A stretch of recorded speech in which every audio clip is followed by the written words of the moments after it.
Hi. So, I have now actually almost covered all of these scripts that were in Volume 1 of Forgotten Gems from the Twilight Zone. Volume 1 of 2 volumes that were published, gosh, so many years ago now, 2005 and 2006. But there was one script in there that I have not yet commented on, and also a part of a script that I published in there that I'm going to comment on with this video. But before I do that, though, a couple things I wanted to first mention. First off, I must really look like a geek right now. And why is that?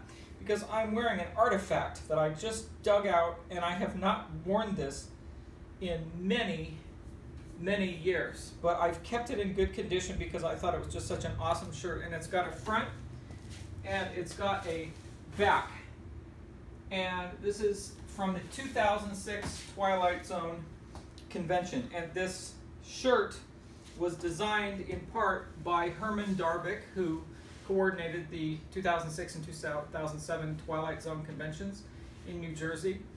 A little bit smaller scaled in terms of number of attendees. We had like 65 at our, or close to it, at our 2002 inaugural one here in Los Angeles, and then about the same number again in 2004. But I think there were maybe 15 celebrities that were at this event in 2006, which I attended, and it was a fantastic weekend. And then I think the next year in 2007, I think he only had about like 10 or 11 of them. Some of the same people who were there the year before. So those were both very good events. I didn't go to the one in 2007, I was working. But anyhow, so I found this, and I wanted to wear it for this video. It was a funny thing. I got an email about 3 weeks ago from a lady who, I don't know if she attended this or not, but she was wanting this t-shirt, and apparently she found an image of it online and said, and asked, are there any more of those? And I said, well, let me ask the person who organized the convention, and I think we're out of them now. So doesn't this look, I think he ran out of them, and so unfortunately, but doesn't this look like sort of like a sort of attire for somebody who's going to a convention?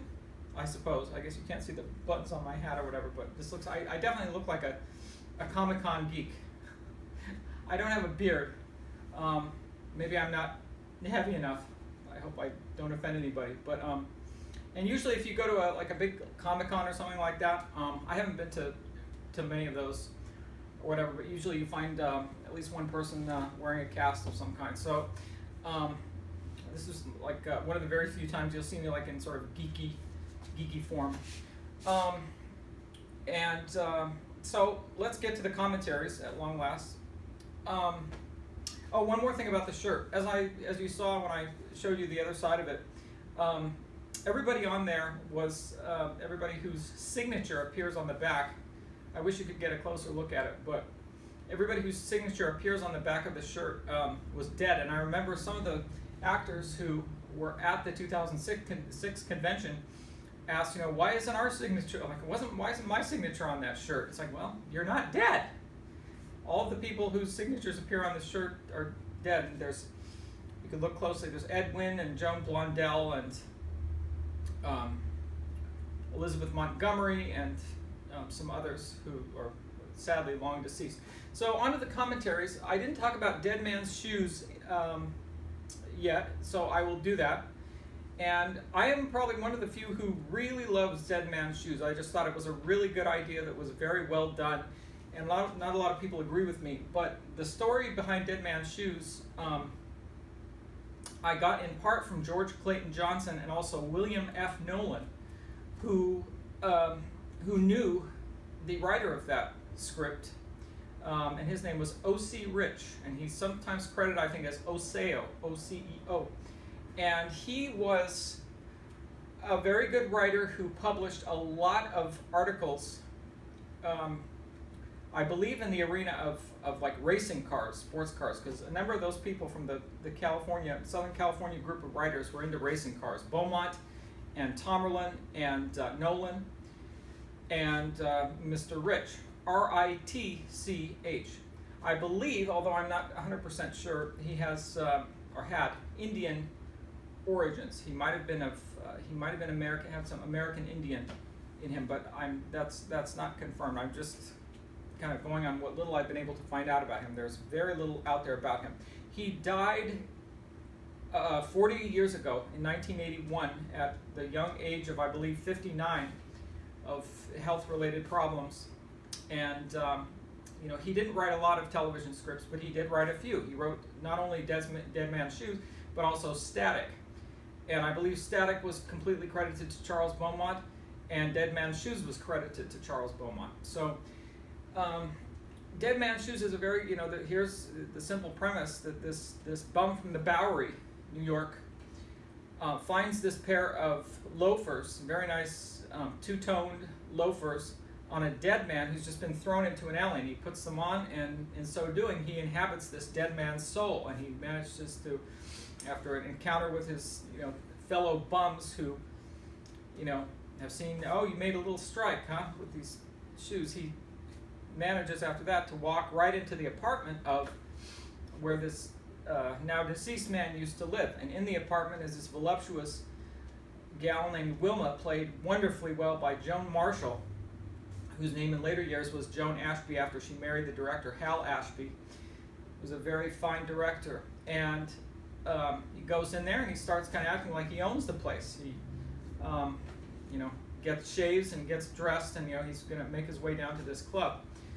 And but not before she holds him at gunpoint, and gets quite hysterical. But you see them kind of start to get into some intimacy, and then of course she realizes that he's not her husband. It's like, you're not.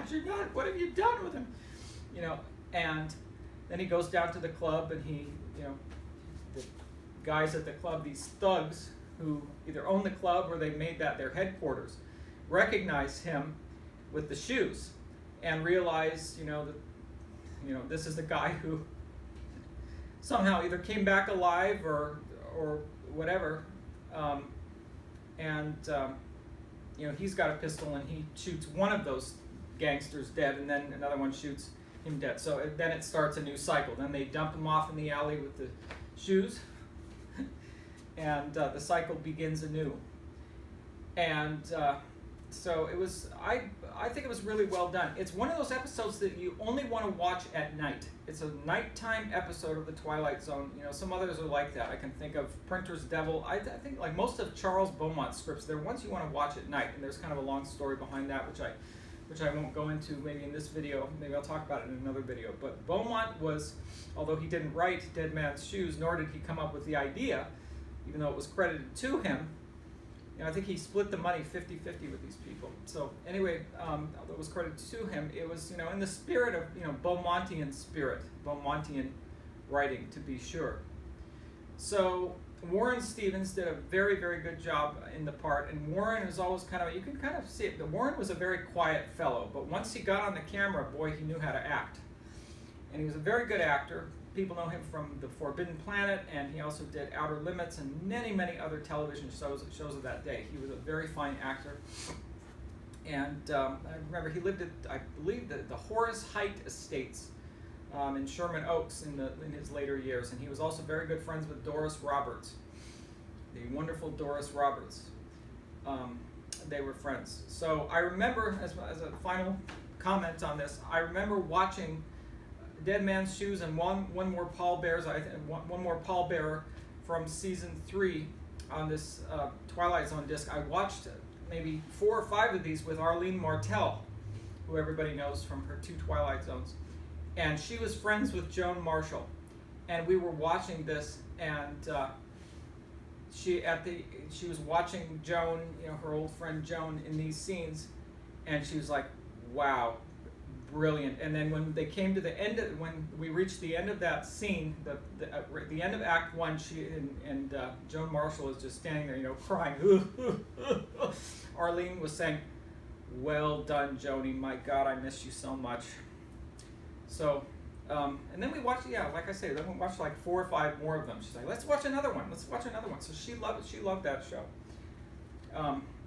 She did, and she said to me, when I go off to heaven, whenever that day comes, and it wouldn't be for like another 10 years. When I get to heaven, Rod Serling and I are going to sit down and have a nice long talk. Amazing. So another thing that was published in Volume 1 of Forgotten Gems was a script outline or a story outline of Charles Beaumont called Pattern for Doomsday. And I won't spoil it by giving it away, but Beaumont's son Chris gave it to me, and I published it, and so it's I'll let you check it out for yourself. But it's a very good, it's a very nice outline of something that unfortunately did not get made into an episode. But if you read this, you're going to probably say to yourself, well, this has been done on some other show by some other person. It's not all that original idea, but it does at least give a glimpse more into Beaumont.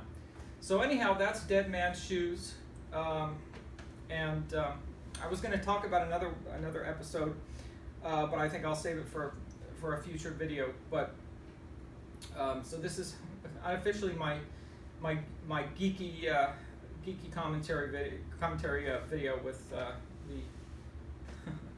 kind of strange looking attire and so forth. So I will catch you next time. Thank you.